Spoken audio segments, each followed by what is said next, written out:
একসময় এমন একটা জায়গায় পৌঁছাবে যেখানে চারপাশে সবাই তোমার বিরুদ্ধে যাবে। কেউ বলবে তুই পারবি না, কেউ বলবে তুই খুব দেরি করে ফেলেছিস, কেউ আবার হাসবে তোমার চেষ্টা দেখে। আর ঠিক সেই সময় তোমার ভেতরের মানুষটা কথা বলবে, না, আমি থামবো না। তুমি জানো সাফল্যের সবচেয়ে বড় শর্ত কি? তা হলো মন না ভাঙা। কারণ ব্যর্থতা, হার, অপমান এগুলো কোনো শেষ নয়, এগুলোই আসলে সূচনা। যে মানুষ বারবার পড়ে যায় কিন্তু প্রতিবারই উঠে দাঁড়ায়, তাকেই পৃথিবী মনে রাখে। তুমি যতবার হোঁচট খাবে ততবার তুমি আরো শক্ত হবে। তুমি যতবার একা হয়ে যাবে ততবার তুমি নিজের উপর বিশ্বাস করতে শিখবে। জীবনে কখনো এমন কোনো সময় এলে যখন মনে হবে সব শেষ, ঠিক তখনই নিজের বুকের ভিতর হাত রাখো আর বলো, না, এখনো বাকি আছে। কারণ যতক্ষণ তুমি শ্বাস নিচ্ছ ততক্ষণ সম্ভাবনা বেঁচে আছে। এই পৃথিবী কখনো হেরে যাওয়া মানুষের জন্য জায়গা রাখে না, কিন্তু যারা হার মানতে চায় না তাদের জন্য ইতিহাস জায়গা বানিয়ে নেয়। তুমি যদি বিশ্বাস করো যে তুমি পারবে, তাহলে পৃথিবীর কোনো শক্তি তোমাকে আটকাতে পারবে না। কিন্তু যদি তুমি নিজেই নিজের উপর সন্দেহ করো, তাহলে হাজার মানুষ তোমার পাশে থেকেও তোমাকে জেতাতে পারবে না। তুমি যা ভাববে তাই হবে, তোমার চিন্তাই তোমার ভাগ্য লেখে। তাই আজ থেকেই নিজেই মনে মনে বলো, আমি পারবো, আমি হব, আমি থামবো না। তুমি জানো সবচেয়ে বিপজ্জনক শত্রুকে? তোমার ভেতরের ভয়। ভয় তোমাকে থামিয়ে দেয়, ভয় তোমাকে ছোট করে দেয়। কিন্তু একটা জিনিস মনে রেখো, ভয় কখনো সত্যি না, ভয় কেবল একটা কল্পনা। তুমি যখন সাহস করে এক পা বাড়াও তখন ভয় গলে যায়। তুমি যখন নিজের দিকে তাকিয়ে বলো আমি যথেষ্ট ভালো, তখন ভয় পালিয়ে যায়। জীবনে যখন কেউ তোমাকে অবমূল্যায়ন করে তখন মনে রেখো, তারা তোমাকে তাদের সীমাবদ্ধতার চোখে দেখছে, তোমার নয়। তোমার সীমা তুমি নির্ধারণ করবে, তারা নয়। তুমি কোথায় থামবে সেটা তোমার সিদ্ধান্ত, কারো মতামত নয়।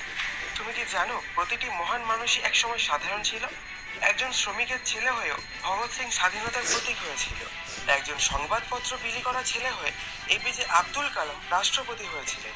তুমি, আমি, আমরা কারো জন্মেই গন্তব্য লেখা থাকে না। গন্তব্য তৈরি হয় পরিশ্রম দিয়ে, ধৈর্য দিয়ে, আর হাল না ছাড়ার মনোভাব দিয়ে। তুমি যদি আজ নিজের উপর বিশ্বাস রাখো, নিজের কাজটাকে ভালোবাসো, পড়াশোনাকে ভালোবাসো, নিজের লক্ষ্যটা ধরে রাখো, তাহলে একদিন তুমি সেই জায়গায় পৌঁছে যাবে যেখানে একসময় পৌঁছানোর কথা কেউ ভাবতেও ভয় পেত। একদিন যখন তুমি সাফল্যের সিঁড়িতে দাঁড়াবে, তখন আজকের কষ্টগুলো তোমার হাসবে। তখন বুঝবে প্রতিটি অশ্রু, প্রতিটি রাতের জেগে থাকা, প্রতিটি অপমান আসলে তোমার জন্য উপহার ছিল। স্বপ্ন পূরণের পথ কখনো সোজা হয় না। তুমি ক্লান্ত হবে, বারবার ভাববে হয়তো এটা আমার জন্য না। তখনই তোমাকে মনে রাখতে হবে, এই সময়টাই সবচেয়ে গুরুত্বপূর্ণ। কারণ যারা শেষ মুহূর্তে থেমে যায় তারা জানে না কতটা কাছে পৌঁছে গিয়েছিল। আর যারা শেষ পর্যন্ত টিকে থাকে তারাই ইতিহাস লেখে। তুমিই ভাবো, যদি একটা গাছ রোজ জল না পায় তাহলে সে শুকিয়ে যায়। তেমনি তোমার স্বপ্ন প্রতিদিন চেষ্টার জল চাই। তুমি যদি আজ একটু এগো, একটু শেখো, একটু ভালো করো, তাহলে সেটাই তোমার স্বপ্নের দিকে এক পা।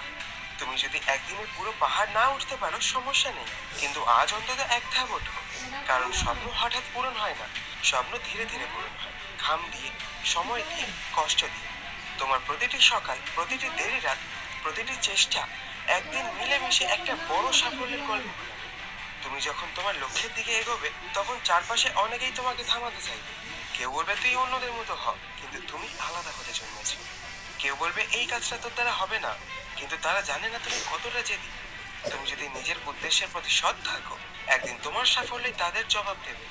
একটা সময় এমনও আসবে যখন মানুষ তোমার সাফল্য দেখে বলবে ও ভাগ্যবান, কিন্তু তারা জানবে না সেই ভাগ্যের পেছনে কত রাত জেগে থাকা, কত পরিশ্রম, কত কষ্ট লুকিয়ে আছে।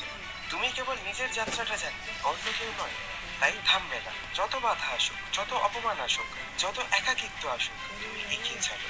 কারণ তোমার স্বপ্ন তোমার অপেক্ষায় আছে। তুমি যদি থেমে যাও স্বপ্নটা তোমাকে খুঁজে পাবে না, কিন্তু তুমি যদি লেগে থাকো একদিন ঠিক সেই স্বপ্ন তোমার দরজায় এসে বলবে, আমি তোমার জন্যই অপেক্ষা করছিলাম।